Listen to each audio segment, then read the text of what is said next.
നീലിമലത്താഴ്വരയിൽ വയനാടൻ വയലേലകളിൽ കമ്പളം നാട്ടി നടന്ന കാലം കമ്പളപ്പാട്ടിൻ നീളവുമായി അന്നും വയനാടൻ പാടമുണർന്നു. വള്ളിയൂർ കാവിൽ ഉത്സവമായി കാടിന്റെ മക്കൾ തന്നുത്സവമായി നാടുവാഴും തമ്പ്രാക്കൾ കാവിലെത്തി അടിമപ്പണം നൽകി അടിമയാക്കി എങ്ങളെ കൂട്ടരെ അടിമയാക്കി.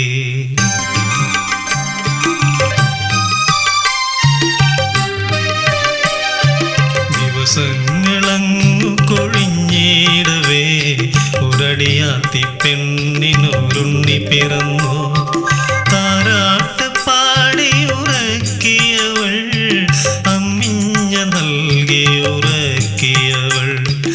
രാസയ്യാരോ രാജരാസയ്യാരോ രാസയ്യാരോ രാജരാസയ്യാരോ. തമ്പ്രാന്റെ കൽപ്പന എത്തി കമ്പളം നാട്ടിക്കു കാലമായി. 3000 പാടത്തിനായി കീഴാളരെല്ലാരും എത്തിടേണം കമ്പളം നാട്ടി നടത്തിടേണം. 10 ദിനമായൊരൻ കുഞ്ഞിനെ അമ്മിഞ്ഞപ്പാൽ നൽക വേണ്ടേ തമ്പ്ര. പാവമൻ കുഞ്ഞ് വിശന്നീടില്ലേ എന്നാരോമലും നീ തളർന്നീടില്ലേ. ആവനരോധനം കേൾക്കാത്ത നീജന്മാർ കമ്പളം നാട്ടിക്കിറക്കി അവളെ കമ്പളം നാട്ടിക്കിറക്കി.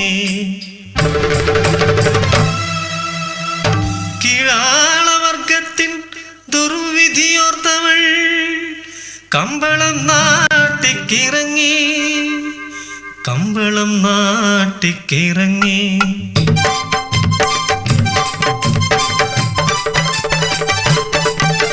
പാടവരമ്പത്ത് അടിയാളച്ചക്കന്മാർ തുഴയും തുഴലുമായി എത്തി കമ്പളം നാട്ടി തുടങ്ങി കമ്പളം നാട്ടി തുടങ്ങി.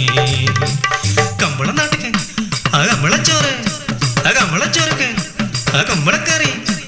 കമ്പളം നാട്ടിക്ക് ആ കമ്പളച്ചോറ് ആ കമ്പളച്ചോർക്ക് ആ കമ്പളക്കറി.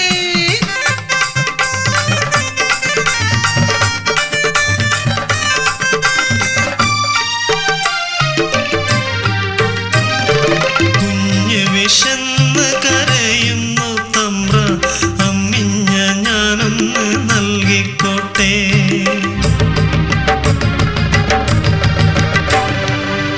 വയറിന്റെ നൊമ്പരമറിയാത്ത നീജന്മാരവളെ വിലക്കി ചൂരൽ വടിയാൽ വിലക്കി.